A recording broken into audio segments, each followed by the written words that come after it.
Hi, and welcome to the X22 Report. My name is Dave, and this is episode 384, and today's date is June 6, 2014, and the title of this episode is Companies Dumping the Dollar for Renminbi as the Trading Currency of Choice. Now, anyone that listens to this report, this is really not a surprise to anybody, because what we're seeing around the world is that China is making bilateral trade agreements all over the world.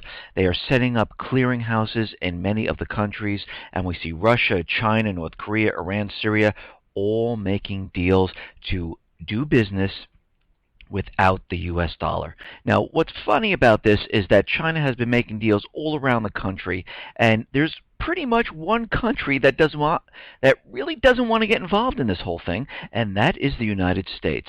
Canada is doing bilateral trade agreements with China. UK is, New Zealand, Australia, Switzerland, Iran. And we can see this happening all across the world, especially in Africa. A lot of the countries are starting to remove their reserves, dump the dollar, bring in the yuan renminbi. They have a clearinghouse in Kenya, and this is continually happening. And of course, this is a direct threat to the US dollar. This is the problem. They do not want another currency to become the reserve currency of the world. They will not let this happen. They rather start a war and say it was a completely not our fault, it was another country, they're the ones who started it, and now we have to go after them. And this is what they're setting up. We do this every single day. We report on what's been going on, and incrementally we can see everything being maneuvered on this gigantic chessboard. Everything is being put into place. They are now encircling China. They are now also encircling Russia. When I say now, I mean United States, the central bankers, the globalists, the elite, whatever you would like to call them. They are putting and placing all the military assets into place, and that's what they're doing right now. Of course, they're using excuses, and they're saying that it's for other reasons, that Russia is a problem, because of the Ukraine situation. And if you really look at the Ukraine situation, what did Russia actually really do? Because from my point of view, I see the United States central bankers and NATO inside of Ukraine calling the shots with the banksters, because they're part of the whole banking system, and they have this anti-terrorism force going after people inside the country who want to be separate and apart from the puppet regime. I see a referendum in Crimea. There was international countries and observers in Crimea taking a look at the referendum. Everyone said it was peaceful. It was a huge turnout, and they decided to separate themselves from Ukraine. There were no troops. There was no firing. There was absolutely nothing going on. What I see now is United States central bankers, NATO, EU, in there directing the anti-terrorism forces to fire missiles, to bomb, to shoot, to kill people, and these are everyday working people inside the country. We see this happening in the Middle East.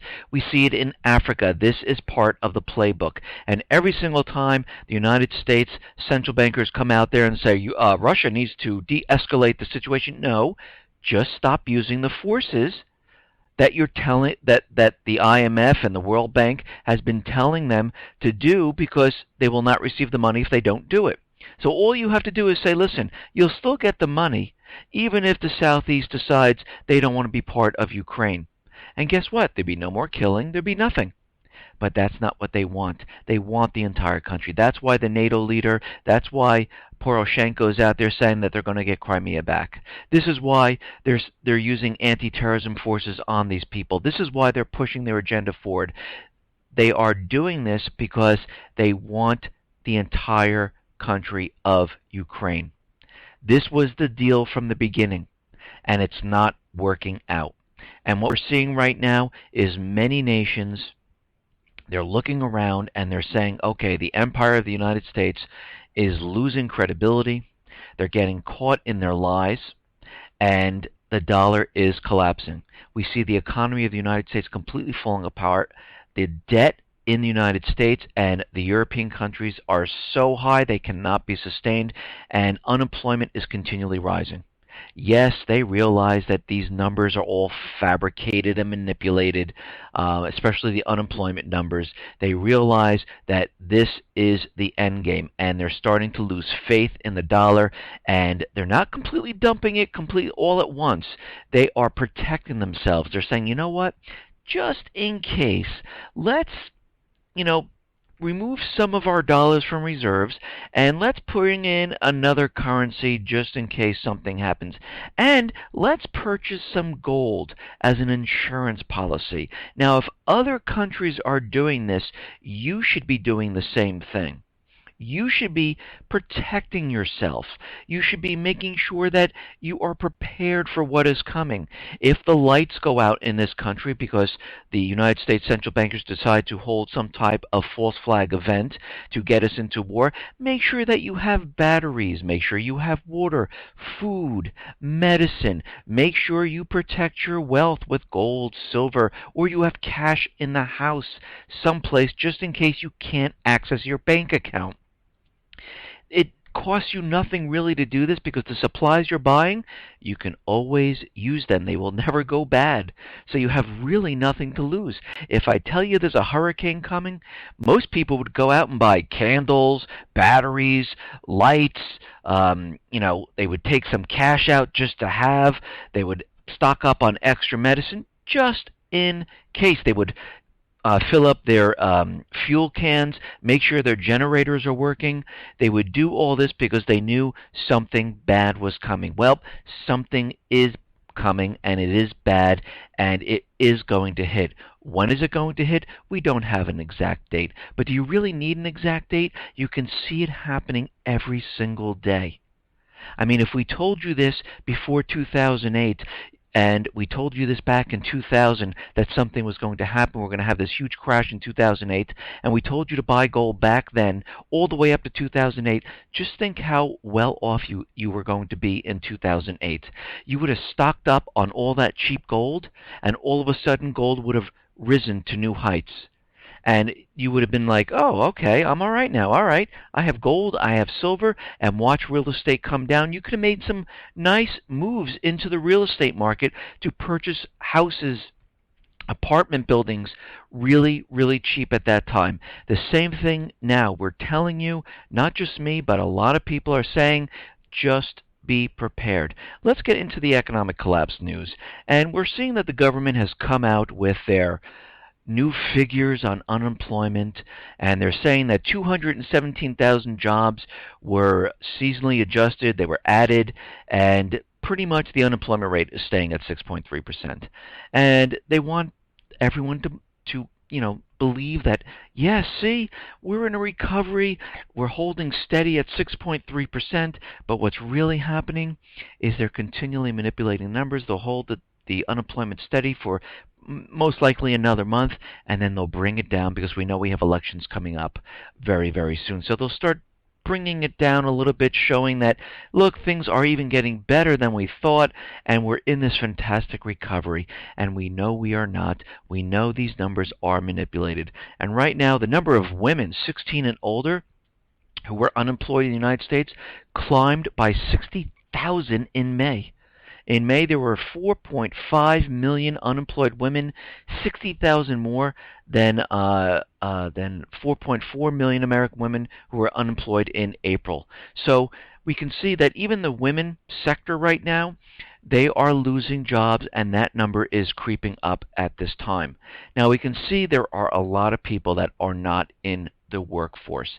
The percentage of American civilians 16 or older who do not have a job and are not actively seeking one remained at a 36-year high in May. And when they say actively not seeking, you have to remember how they calculate this. If you have not been on an interview in 4 weeks, you just are not counted. If you're looking for a job 6, 8, 9 months from now, and you're continually sending out resumes and you're not getting responses, I'm sorry, you're not counted as looking anymore. So you're written off as you've given up. And what's happening is, as time goes on, employers are looking at this and saying, you haven't worked for a year? Well, I don't know if we're going to choose you. Look at your resume. I don't know. You've been out of work for quite a while. And they pass by you and they go on, and then more time goes by. I see this happening with a lot of friends. Time's going by. They're getting worried now. They can't find those jobs and the pay rate that they were at before, so they're modifying their resumes, trying to figure out a way just to get back into the job market, and it's becoming very, very difficult. In December, April, and now May, the labor force participation rate has been 62.8%. That means 37.2% were not participating in the labor force during those months. Before December, the last time the labor force participation rate sunk as low as 62.8 was February 1978. And you know how bad the job market was back then? I'm going to tell you this. It wasn't 6.3%. It was much, much higher. Well, they did the calculations a little bit different back then. When President Barack Obama took office in January 2009, the labor force participation rate was 65.7%. By the beginning of 2013, the start of Obama's second term, it had dropped to 63.6%. Since January 2014, when the participation rate was 63.0%, it has continued to decline, hitting a 36-year low of 62.8% in May. So guess what? It is not getting better. And of course, yesterday I did a report saying that we're like 133,000 or so jobs away from hitting the pre-recession numbers of unemployment.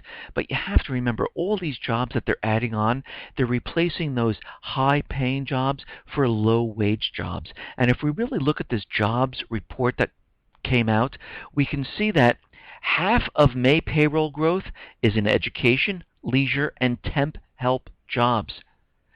Education and health, 63,000 jobs. Leisure and hospitality, 39,000 jobs. Temp help services, 14,000 jobs. So about 116,000 jobs were all low-paying jobs.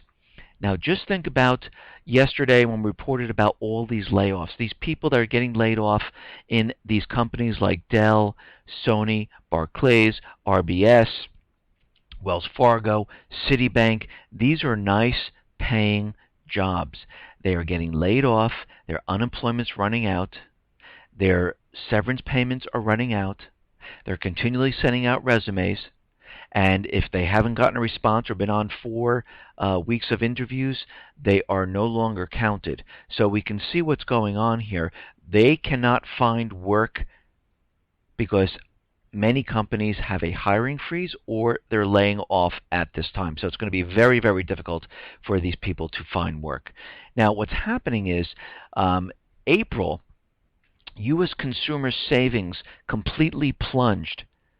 Levels not seen since Lehman, since back when we had this crash back in 2008. The only place where the tapped out consumer could find some purchasing power was in maxing out their credit cards. And Fed released its April consumer credit report, and it was a doozy. It expected to print about $15 billion, down from a previous revision of about $17.5 billion, but instead it exploded to $26.85 billion in revolving credit. Now, this doesn't mean that, oh, retail is booming and they're spending and buying goods. No, they're using the credit card to buy food, to buy everyday clothing, and to pay for everyday expenses because they're tapping out their savings. There's nothing left in there, so they have to resort to credit cards. And this is what most of the people do. They go for their savings first, they use that up, and they say, okay, because I thought I was going to get a new job, I was going to then replace that once I get a new job, but I haven't gotten a new job, so I have to go to the credit cards. And people are having a very tough time making ends meet, and this is what happens. They run up the credit cards, they get a new offer, they switch the balances to the new offer, clearing up the credit card, and they run that one back up, and this is almost like the country's receiving bailouts. They receive the bailout, they spend it all, they need another bailout, they spend it all, and all you have left is huge amount of payments, and that is it. Now, what we're seeing here in the United States is that corporations now are dumping the dollar for the Chinese renminbi. The U.S. dollar is being increasingly dropped as the currency for settling international trade, but perhaps the latest trend provides the most startling evidence yet that the dollar is doomed as the world reserve currency. The Financial Times is reporting today that the U.S. corporations are using the Chinese renminbi to buy imports over 3 times more than they had the previous year. Chinese renminbi is rapidly displacing the U.S. dollar as a trading currency, not only in Asia and Europe, but now here in the United States. The value of the renminbi payments between the U.S. and the rest of the world rose by 327% in April this year from the same month a year ago, as more U.S. corporations switch to using the Chinese currency to pay for imports from China. First, U.S. importers can slash the cost of imports from China by agreeing to trade in renminbi rather than the U.S. dollar. Second, a recent surge in the popularity of host of renminbi-denominated financial markets instruments are making it easier for U.S. corporations both to hedge currency risk and to earn an investment return from the renminbi they hold. U.S. corporations are just following the global trend where the largest economies in the world are jumping from the dollar. Last April, the world's 12th ranked economy, Australia, joined a growing list of nations that have agreed to bypass the dollar in bilateral trade with China. China ranks second behind the U.S., also has similar agreements with Japan, Brazil, India, Russia, New Zealand, Canada, UK, and it goes on and on and on. China is calling for a global currency to replace the dominant dollar, showing a growing assertiveness on revamping the world's economy ahead of next week's London summit on the financial crisis. So we can see when we look at this is that countries, corporations are looking at the situation. They see the dollar is declining. They see they need to make sure that they have insurance policy in place when the dollar comes down. They're using another currency to do purchases which completely bypasses the dollar at this time. And this is why we're seeing so many countries jump on this, because they're worried about what's happening. And this is why we're seeing a lot of countries drop treasury bonds. They're getting rid of them.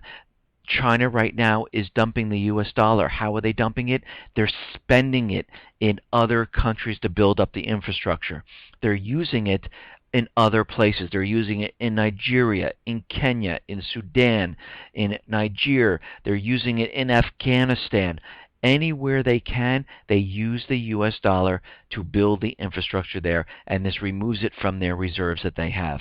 They're also dumping the treasuries, not as many as Russia, but Russia is really dumping the treasuries because they don't want to be holding this. They're trying to be separate and apart from the United States, the private Western central banks at this time.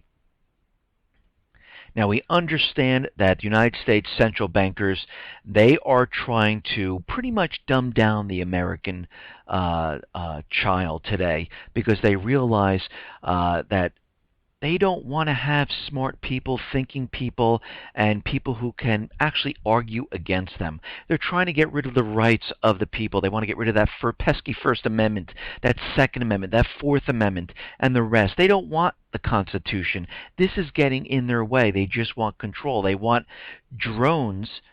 When I say drones, I mean just everyday people just doing what they're supposed to do, and that is working. They don't want them questioning. They don't want them talking about anything. They only want them to hear the propaganda the government feeds them, that everything is okay, we're doing everything in your best interest, we'll take care of you, and all you have to do is push this widget into this metal box and you're good to go. Don't do anything else. That's all we want. And we can see they're pushing this agenda across the United States with Common Core. Common Core is developed to dumb down the American children. That's what it's here for. It's also to keep an eye on every single person, and they're trying to retrieve data from each child. And this is what they're doing. They're setting up early social profiles of every single person. And they're going to use this going forward. Just like they're trying to capture everyone's information now and create these social profiles, they're beginning very early with the children to create their social profiles as they go through the schooling system and then become adults. But right now the states are fighting back, and they're saying, you know what, we've taken a look at this Common Core, and this is not good for the children. I mean, we see New York saying absolutely not. The parents and the teachers rose up and said, you know, that's it, we can't have this. And now we see South Carolina saying, you know what, we are rejecting Common Core. We're also seeing Oklahoma. They're saying, you know what, forget this, we're not doing Common Core either. Oklahoma became the third state to officially dump the Obama administration pushed national education standard known as Common Core. The defeat for Common Core in Oklahoma is especially a very big deal because Governor Fallin is the chair of the National Governors Association, a federally funded lobbying outfit based in Washington, D.C. that was partly responsible for developing the standards. So the people in his state said absolutely not. There was so much pressure on him that he said, you know what, we can't have this in Oklahoma. We need to get rid of it. And he was on that special program that actually brought it in. And again, Common Core was developed. There was no input from outside educators. There was nothing being done like that whatsoever. And when you look at this program, it's rewritten history. They're getting rid of a lot of the classic literature, replacing it with government-fed propaganda. And this was completely developed to dumb down the youth of America. And from all the research they did, they realized it would only take one generation to dumb down the next generation coming up, and this is why they're starting this at this point. Now, we understand that Obamacare, again, is a complete disaster. I mean, I've said this many, many times. But what's interesting about Obamacare is their predictive modeling. And what they're trying to do is they're trying to create this database of all the patient's information. Of course, they're using it to create social profiles, to have all the information on you. And using this predictive database system, they'll be able to prescribe drugs for you without having a doctor present or taking a look at you. You just put your symptoms in and it would pop out an answer. But this is very dangerous because if the database is not correct and there's false information in there, they're not going to give you a diagnosis. And you have to remember, every single person is different. Just because you feed something, you know, yes, I have this, this, and this, doesn't mean this is exactly good for you. And again, like I said, the database is only as good as what's being put into this. And this is going to be very, very dangerous going forward because, you know, someone puts in or keys in something wrong, and you can have hundreds of thousands of people get sick or die in a push of a button. Okay, now we see Russia is pivoting to the east, just like the United States central bankers are pivoting to Asia. Well, Russia's doing it a little differently. They're not using military assets to do this. Russia will team up with North and South Korea in a railroad construction project that could restore peace between the two neighbors. The link will extend the world's longest railroad so goods can be shipped between Europe and Korea 3 times faster. The expansion would provide a link between Korean Peninsula and Europe's $17 trillion economy, making Russia a major transit route between Europe and Asia. Russia has begun bolstering ties with eastern neighbors like China and North Korea. Russia's state-run Gazprom signed a 30-year gas deal with China, and you can see all these deals that they are making are benefiting Russia, completely bypassing the United States and the dollar. Russia and North Korea also announced the trade between two countries will now settle in rubles. Russia also proposed to invest in the Kaesong Industrial Park.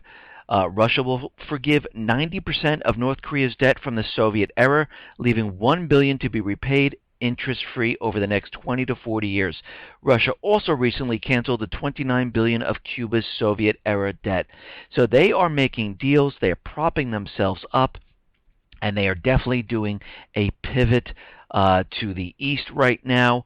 And again, they're doing it by making deals. China is doing it by making deals. The United States central bankers and Europe are doing it by military assets, by placing missile shields, by placing troops and planes and ships in all these areas, and they're continually provoking other countries to get this war started.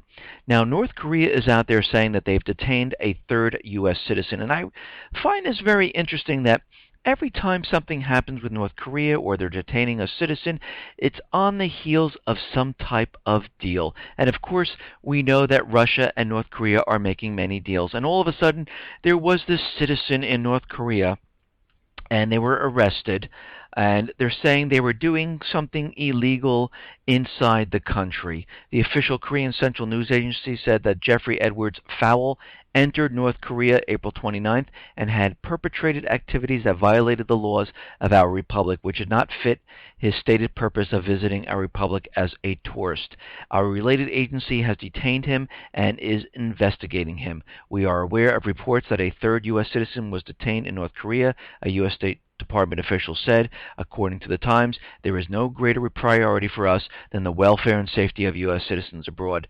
No other information about Fowle was provided either by North Korea or the U.S. officials. Now, this might be a coincidence, but I don't believe in coincidences. It seems like every time China, Russia, North Korea, Iran, Syria, some country in Africa makes a deal with China or Russia, it seems like there seems to be some type of problem in that area, and then we have the propaganda pour out saying that they're getting ready for war, they're going to bomb us with a nuclear weapon, they send a spy into North Korea, that person gets arrested, and now it hits the news saying, oh look, they're just detaining U.S. citizens for no reason whatsoever. And again, I'm not saying North Korea doesn't do this, but it just seems very coincidental that this happens when these deals occur. Now, President Obama is out there, and he is very concerned about this deal over the France Mistral deal with Russia. They're selling them this ship, and Barack Obama expressed concern about the deal to Russia.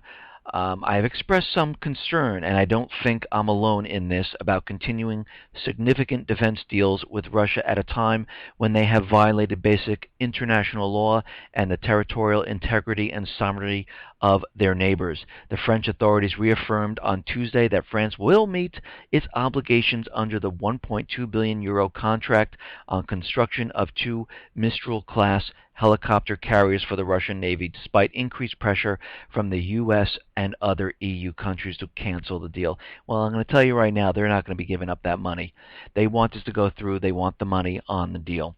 And, of course, the United States central bankers and other EU nations are trying to pressure them not to go through with this type of deal. Even senators here in the United States, 6 U.S. senators are urging French president to cancel delivery of 2 of the ships, and they've signed a letter, and they're sending it off because, you know, the whole thing with Russia, how Russia is being very aggressive, and they're causing all these problems in Ukraine.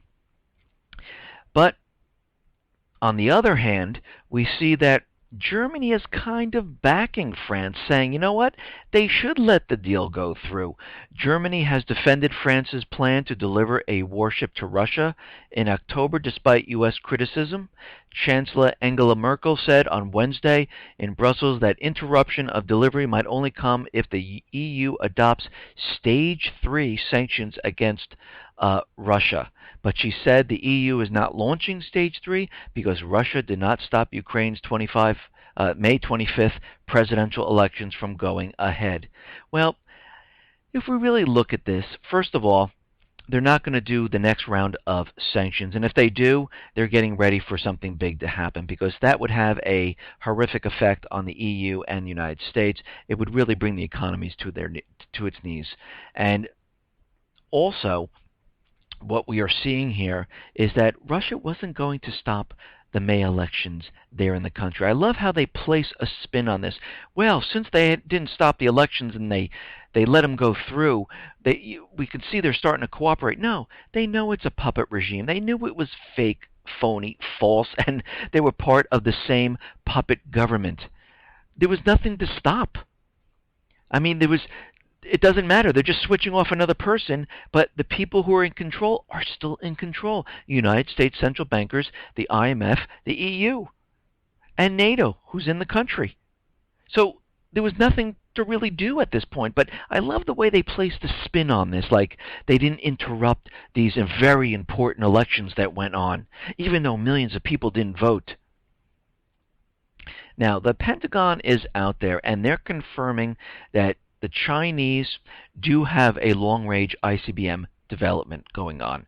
China is developing a new long-range intercontinental ballistic missile with multiple nuclear warheads as part of a large-scale strategic and conventional forces buildup. China also is developing a new road-mobile ICBM known as the Dongfeng 41, possibly capable of carrying multiple independently targetable re-entry vehicles. The DF-41 is assessed by U.S. intelligence agencies of being capable of carrying up to 10 MIRVs. The report also said China has deployed 3 Jing-class ballistic missile submarines and that up to 5 of the submarines will be built before a newer generation missile submarine comes online. The Pentagon said that China new generation of mobile missiles with multiple warheads and penetration aids designed to defeat U.S. missile defenses are intended to ensure the viability of China's strategic deterrent in the face of continued advances from the U.S. In addition to new missiles, the Chinese military is deploying new command, control, and communication for its nuclear forces, an enhancement the Pentagon assessed is making its strategic forces more lethal. China, along with Russia, is seeking to promote intergovernmental control over the Internet. China has been a major promoter of seeking to remove control of the Internet from the United States. Chinese military and government hackers also are continuing cyber attacks against the Pentagon and other companies throughout the United States. In 2013, numerous computer systems around the world, including those owned by the U.S. government, continued to be targeted for intrusion, some of which appear to be attributable directly to the Chinese government and military. This is what the report is saying. The report for the first time said China's buildup of Air Force is significant and includes 2 new radar evading warplanes and several armed drones. So they're building this report up saying that China is advancing its military assets, which they are doing, because you have to remember the United States central bankers have been pivoting to Asia for quite a while, and they see what's happening. And any country would go ahead and say, you know what, why are they doing this? Why is there a missile base in Guam pointed at us? Why is Japan moving the base to a different location to bring sophisticated weapons in there? Why did the Philippines just lease 5 bases to the United States? Why does South Korea, why are they getting the THAAD missile system and those missiles are pointing toward us? So when a country sees all this happening, why is 60% of the U.S. fleet in the Pacific at this time?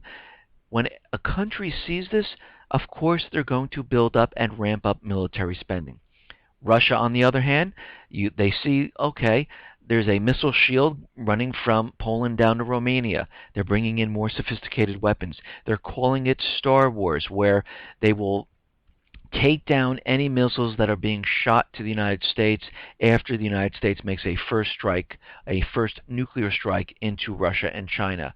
They're bringing in F-16 military assets, setting up new bases all around Russia. Again, if you see this, guess what? Because if the United States government was sitting here and we saw Russia and China building up and placing missiles in Mexico, in Canada, building platforms outside the United States in the Atlantic and Pacific where they had missiles pointing at the United States, what would the United States do? They would do the same thing. They would ramp up military spending. And the reason why the United States is positioning all this, and we all know the reason, is because they will start World War III one way or another, either by provoking or creating the event themselves to make it look like it came from another country. Now, Taiwan on Thursday said it was coming under strong lobbying from Washington to expand its radar capabilities to allow for deeper peering into China. The particular radar the United States is interested in is an early warning radar deployed not far from Hsinchu City on the island nation's west coast facing China. Defense News reported last month. According to Chinese military expert Mark Stokes, the Raytheon manufactured radar has the ability to simultaneously monitor up to 1,000 targets, including ballistic and cruise missiles, as well as fighter planes.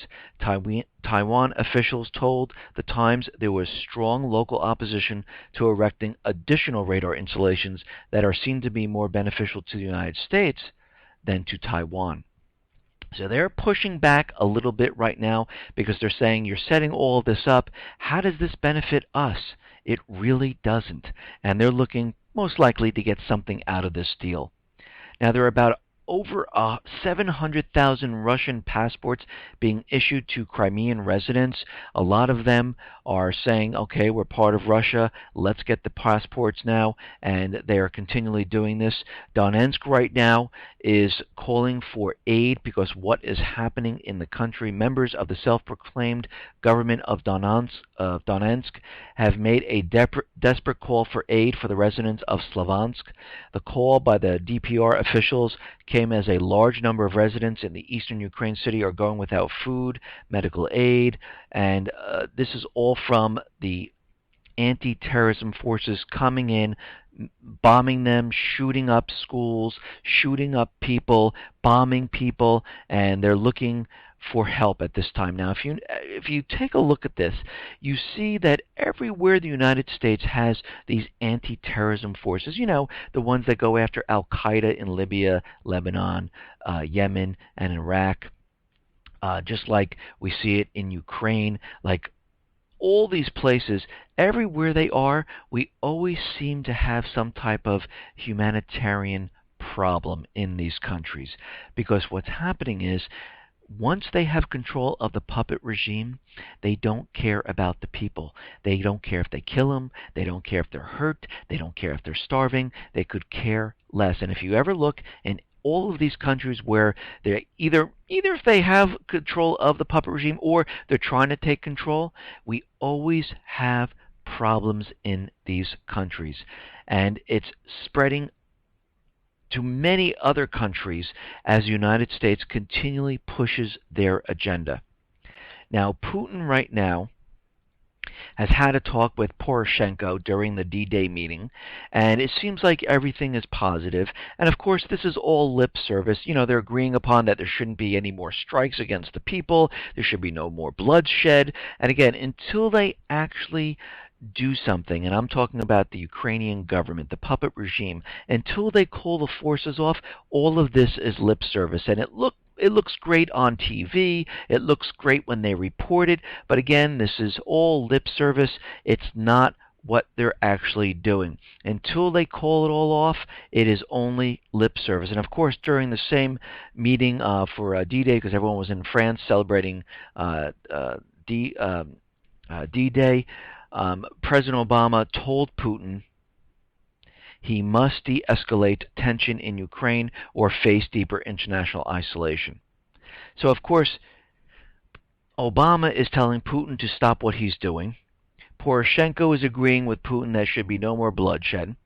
And we see the United States central bankers, NATO, EU, the IMF pushing the anti-terrorism forces, and they're killing more and more people using missiles, bombs, and guns, and they're closing the borders so people can't go in or out. So who needs to stop this? I believe it's the United States at this point, or the IMF, or the central bankers. Actually, they're all the same. And they're the ones that need to back off. How about if they back off a little bit, and let's see what happens? Call the troops back, and let's have talks. But they don't want that. They only know force. They realize they need to take control or they don't get their money. Now, NATO, they might be establishing a more advanced type of base in Poland, and they're having discussions about this. And Poland, of course, is looking at this saying, yes, we need a more sophisticated type of base here in Poland because we are very scared of Russia because they might invade at any time. Okay, now John Kerry is out there, and he is saying that, he's calling upon basically Russia, Iran, Hezbollah to end the Syria war. Now, this seems to me absolutely ridiculous. U.S. Secretary of State John Kerry called on Assad to end the 3-year war in Syria. And I'm sitting here going, what? Okay, let's just back up here for a second. The United States pretended they weren't paying or supplying the paid mercenaries with weapons, but then we come to find out that they are. They're completely backing them. They had them, they created them, they brought them into Syria to create this civil war to overthrow Assad because they're saying that they're Syrian and Assad has been hurting his people. Assad wins the election, the people of Syria voted, and this shows that the people like him. The United States now is bringing in more military aid, more advanced weapons, training these paid mercenaries in Jordan to go into Syria and to strike. And Kerry is out there saying that Assad should stop this. Well, no. It's actually the United States again. We had the Geneva II talks, and we had the paid mercenaries on one side, and we had the Assad government on the other. And they wanted to talk about many things, but the United States only had one agenda. Step down, Assad. Step down, Assad. Well, then the United States said, okay, we want every single government official that's associated with Syria out of the United States, and we're closing the embassies, and the paid mercenaries are now the official government, or liaisons now to the official government. And we realize that most of the fighters that are in Syria aren't even Syrian. They're fighters from all around the world. So what is John Kerry talking about? Absolutely nothing. He's paying lip service to the world, and people are hearing this, and people who don't know what's going on believe it, that Assad has been causing this, and we know better that it isn't Assad. Now, France is having a bit of a problem. They're trying to prove that Assad used chlorine weapons, and right now they're having a problem proving this. And they're looking at all the information and what they have, and they really can't show that he used it. So they're calling on additional resources to help them out. They called on Britain, they called on U.S. to help prove that Assad used chlorine weapons, that he used chemical weapons when he was supposed to be removing them. And this is what they're doing right now. They're trying to build their case.